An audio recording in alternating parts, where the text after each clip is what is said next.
যারা বলতেছেন লেখাপড়া করার কি দরকার, অপু ভাইয়ের মতো টিকটক বানাইয়ে তো ল্যাম্বরগিনি কিনা যায়, দেশের বাইরে ঘোরা যায়, গার্লফ্রেন্ড নিয়ে ঘোরা যায়, ভালো ভালো রেস্টুরেন্টে গিয়ে খাবার দাবার খাওয়া যায়, জীবনে বিলাসিতা করা যায়, আরো কত কিছু। হ্যাঁ, আবার এদিকে দেখতেছি আপনাদের কাকে দেখাই ফটোটা, যদি দেখেন খেয়াল করে, দেখবেন খেয়াল করে। হ্যাঁ, লেখাটা পড়েন একটু মনোযোগ দিয়া। এখানে লেখা আছে স্পষ্ট, মেট্রো রেলের টিকটক ভিডিও বানানোর প্রবণতা বেড়েছে, বিব্রত যাত্রীরা। তো বাংলাদেশেও কিন্তু টিকটকাররা মেট্রো রেলে গিয়ে পর্যন্ত টিকটক বানাতেছে, যার কারণে বিব্রত যাত্রীরা। আর অপর দিকে অপু ভাই বাইরে গিয়ে টিকটক বানাইয়া কি জানি বলে, নাম অত মনে থাকে না, ল্যাম্বরগিনি গাড়ি কিনছে। আর এই গাড়ি দেখে এখন অনেক যুবকরা, ইয়াং জেনারেশন স্টুডেন্ট যারা, তারা বলতেছে যে লেখাপড়া করে জীবনে কি করলাম, ভার্সিটিতে পড়ালেখা করে কি করবো, অনার্স মাস্টার্স করে গ্রাজুয়েশন কমপ্লিট করে বিসিএস ক্যাডার কমপ্লিট করে বিসিএস ক্যাডার হইয়া কি করবো, ল্যাম্বরগিনি তো আর আমাদের কপালে জুটবে না। তো অপুবের মতো টিকটক বানাইলে মনে হয় ভালো ছিল। 10 বছর, 12 বছর, 18 বছর, 20 বছর, 30 বছর, 35 বছর পর্যন্ত পড়ালেখা করে বিসিএস কমপ্লিট করে কয় টাকা ইনকাম করবো, আর অপু ভাই টিকটক কইরা ল্যাম্বরগিনি কিনে লায়। আসলে বিষয়গুলো হাস্যকর, তারপরেও একটা সদা সত্য কথা হলো, সদা সত্য কথা, লেখাপড়া করলে আসলে লেখাপড়ার দাম, মান, মর্যাদা পাওয়া যায়। মনে হয় যে একটা সমাজে একজন ব্যক্তি কোটিপতি, কিন্তু তার লেখাপড়া নেই, সে দুইজন মানুষের সামনে দাঁড়িয়ে সুন্দরভাবে গুছিয়ে কথা বলতে পারে না, একটা সমাধান দিবে তো দূরের কথা। আর আরেকজন মানুষ দেখা গেছে, এমনও মানুষ আছে দেখবেন শহরে, বন্দরে, গ্রামে, আনাচে কানাচে অনেক জায়গায় রিক্সা চালায়, ভ্যান চালায়, কিংবা দিনে না দিনে খায়, দিন মজুরি করে, কাজ করে, কামলা দেয়, বদলি দেয়। ওই কিন্তু শিক্ষিত, ওর কথাবার্তার মধ্যে কিন্তু একটা স্মার্টনেস আছে, ওর মধ্যে একটা জ্ঞান আছে, বিবেক আছে, বুদ্ধি আছে।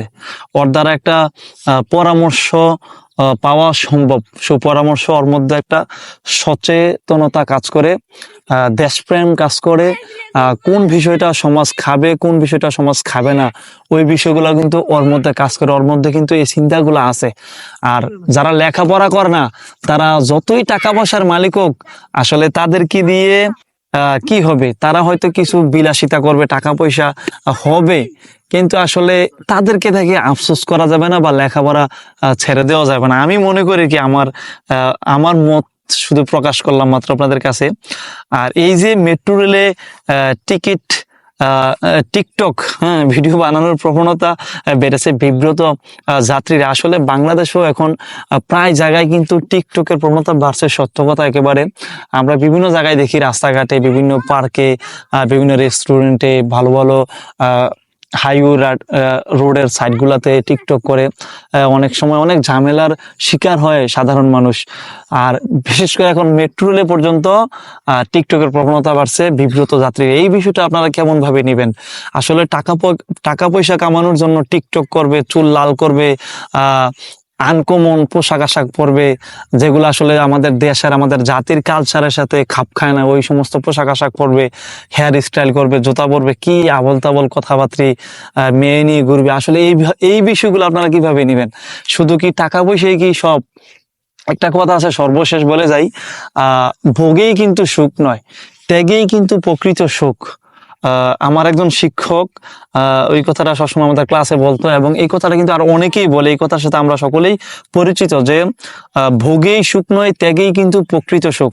আর টাকা পয়সা হলে যে আপনি দুনিয়ার মধ্যে সবচেয়ে সুখী এমন না, কিন্তু দিনে এনে দিনে খাওয়া মানুষ, দিনমজুর, বদলি দেওয়া কামলা মানুষগুলো কিন্তু দিন শেষে কাজ করে যেই টাকাটা পায়, সেই টাকাটা ঘরে নিয়ে এসে পান্তা ভাত, পোড়া মরিচ, পেঁয়াজ দিয়ে কষলিয়ে খেয়েও কিন্তু তারা শান্তি পায়। আসলে ভোগেই সুখ নয়, ত্যাগেই প্রকৃত সুখ।